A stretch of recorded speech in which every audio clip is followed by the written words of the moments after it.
Welcome to episode 53 of the 5-Minute Investor, the podcast where we break down stocks at the heart of two stories shaping your investing week. I'm Trevor Abbas. And I'm Jonathan Brown.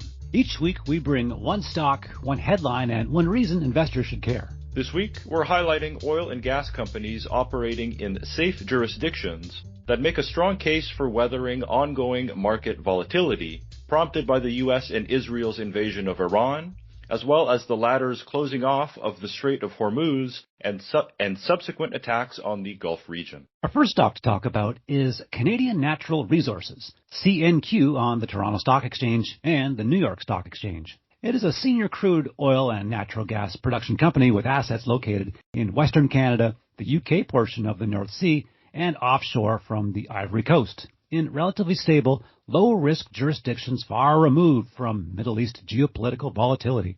This, in my opinion, is a fine choice, John, but I must ask, how has their business weathered the current oil market storm? At the beginning of this month, the company reported its Q4 2025 and full-year results with some encouraging news, Trevor. Output surged by almost 13% year-over-year to a record 1.6 million barrels of oil equivalent per day in the fourth quarter, while its total annual production for its fiscal 2025 also jumped by 15% year-over-year to hit a record 1.5 million barrels per day. All this with some of the lowest operating costs in the industry. Not bad, given the dire situation we're all hearing about in Iran right now. Right. Executives saw the writing on the wall here, and they literally pointed to the company's ability to weather dramatic swings in oil prices, all thanks to a low-cost structure and a diversification strategy. Here's the question of the hour, though, John. How has the stock responded to all of this? I was looking back since this news came out, which was actually roughly around the time the U.S. and Israel went to war with Iran. CNQ stock jumped 20% over this past month and has risen nearly 60% compared to where it was last year, as of this recording, of course. The stock began the year trading nearly 50 Canadian dollars and is on track to hit 70 Canadian dollars before the end of the month.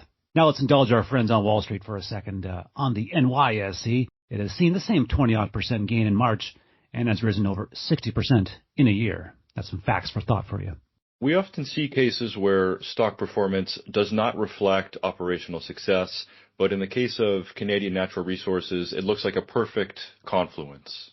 It's true. The current shareholders seem pretty happy. CNQ has increased its dividend for more than 25 consecutive years. That's a rare achievement among global oil producers. Current yields are typically around 5%, supported by strong free cash flow. Now, Canadian Natural Resources looks like a textbook example of oil exposure without Middle East risk. But with a market cap of over 100 billion Canadian dollars, maybe you're out there looking for another long cycle producer with a smaller capitalization. In that case, Trevor has exactly that, coupled with stability and reserves to spare. Yes, indeed. The small cap stock I have for you all today is Kolibri Global Energy, ticker KEI on the TSX. Market capitalization $242 million, which tracks a U.S.-based oil and gas operation focused on the Tishomingo shale oil field in Oklahoma.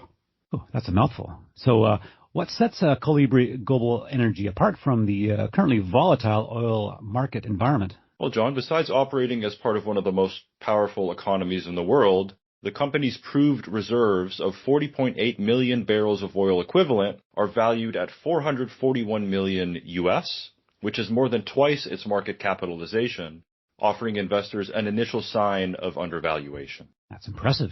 So I'm just wondering, how else does Kolibri add its heft to this undervaluation thesis you have? That's a good question.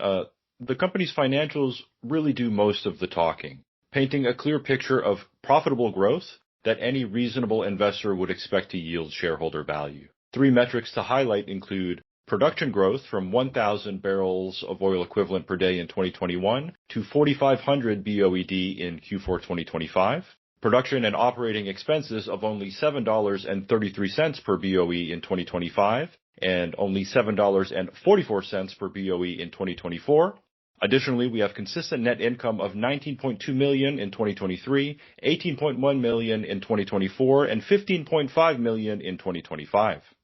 And with Kolibri focused on drilling more wells at Tishomingo in 2026, funded by internal cash flow, While paying down debt and continuing to buy back shares, I expect the company to close the gap between market cap and asset value with each development milestone that hits the wire.